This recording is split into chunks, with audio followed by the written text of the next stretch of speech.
This is your wake-up call. The British government is pushing forward with plans for a national digital ID system. They've called it the Brit Card. And if that name doesn't send a chill down your spine, you have not been paying attention. I'm Bev Turner and this is GB News Originals. Don't forget to subscribe to the GB News YouTube channel, please. Now let's call it what it really is. The Brit Card is not about making your life easier. It's about making you easier to track, control, and punish if you step out of line across whatever line of the day is deemed important.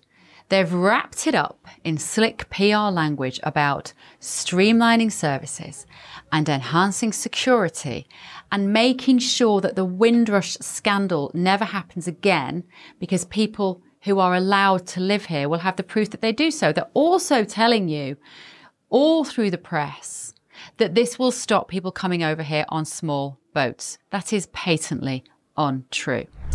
It isn't just about proving who you are online. That all sounds rather lovely.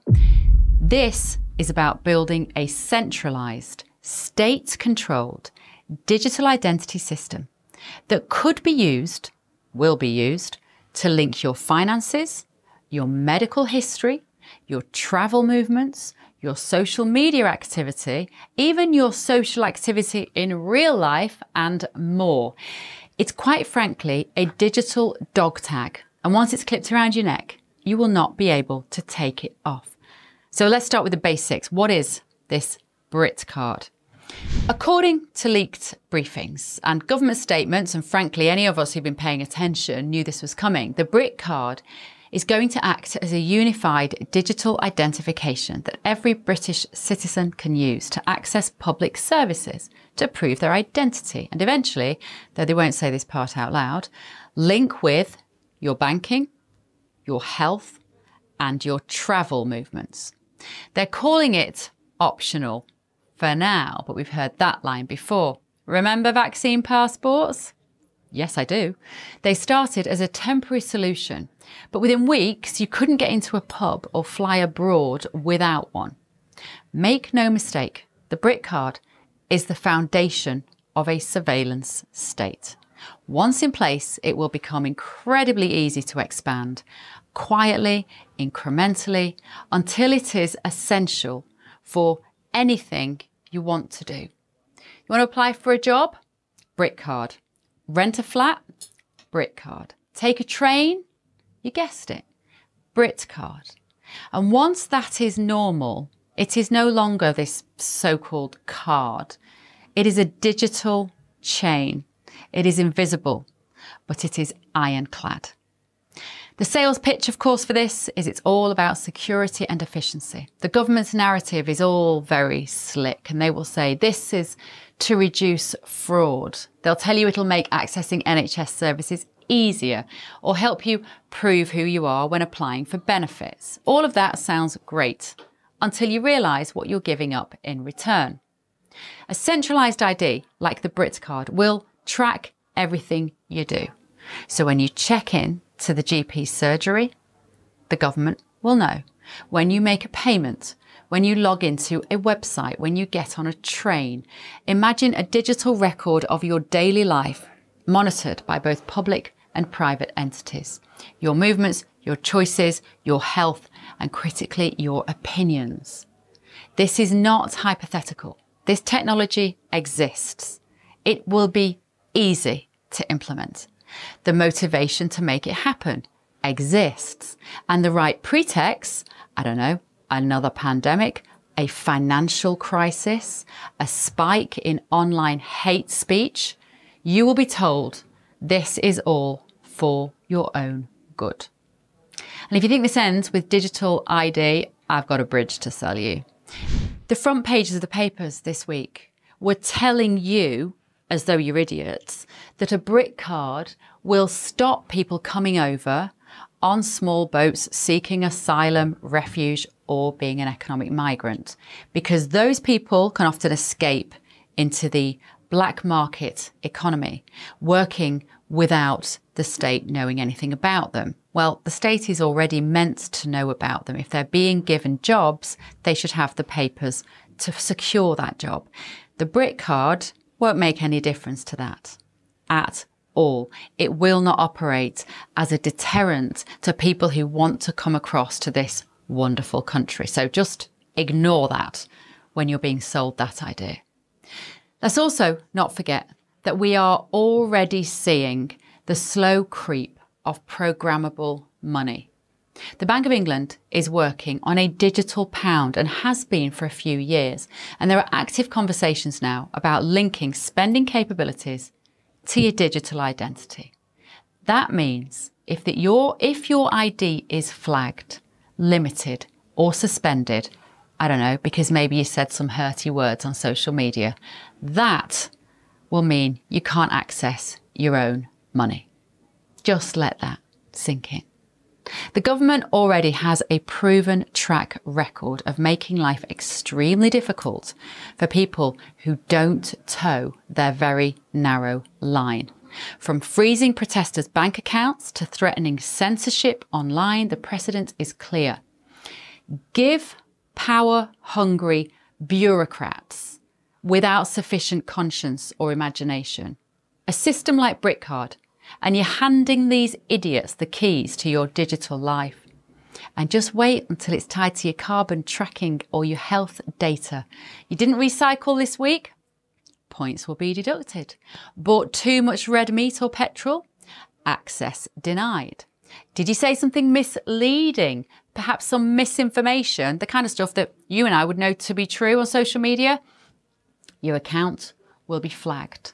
If you think that is far-fetched, then you haven't been reading the same websites as me. You just have to go and have a cursory glance to the World Economic Forum website, and it's all there in black and white as an ambition. No vote, no debate, no accountability, no parliamentary scrutiny. This is all happening whilst we are talking about less important things. Now, what makes the Brit Card so dangerous isn't just what it does, it's how it's being rolled out. There's been no referendum, no meaningful public debate, no mainstream media scrutiny worth mentioning. Everybody just treats this as though it's a fait accompli, and they completely lack the vision or the cynicism to work out what's going on. It's being slid in under the radar, piecemeal, behind closed doors, dressed up as tech innovation. It is classic mission creep.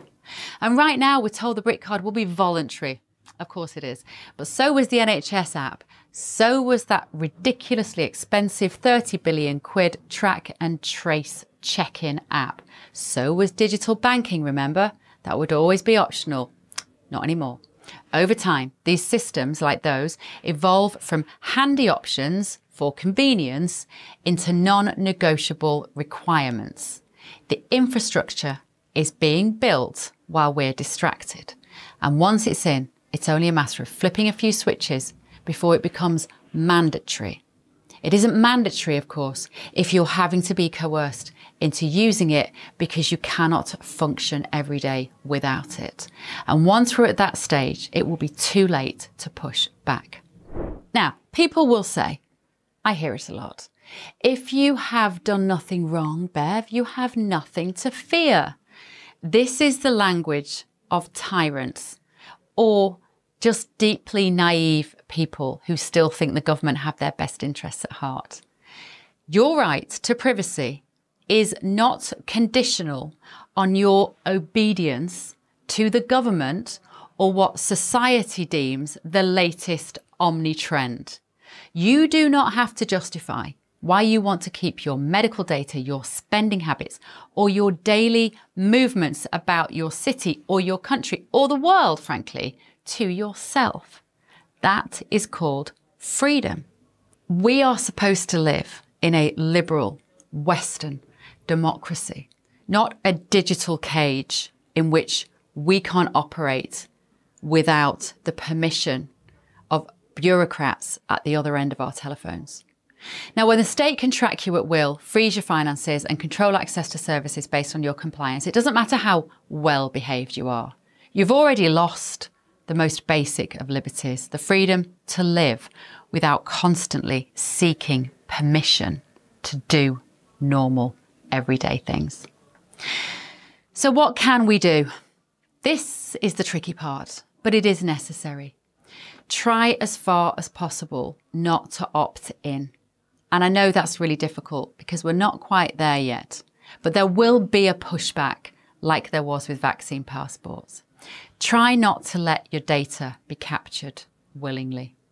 Use cash still whenever possible. It's one of the best ways to fight back. It is private, it is anonymous, and it is the antidote to control-based payment systems.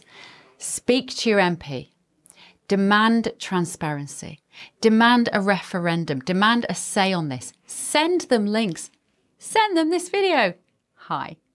Send them anything that you think will educate your MPs, because they probably also feel similarly about freedom, but maybe they just don't understand the significance of what they are voting through.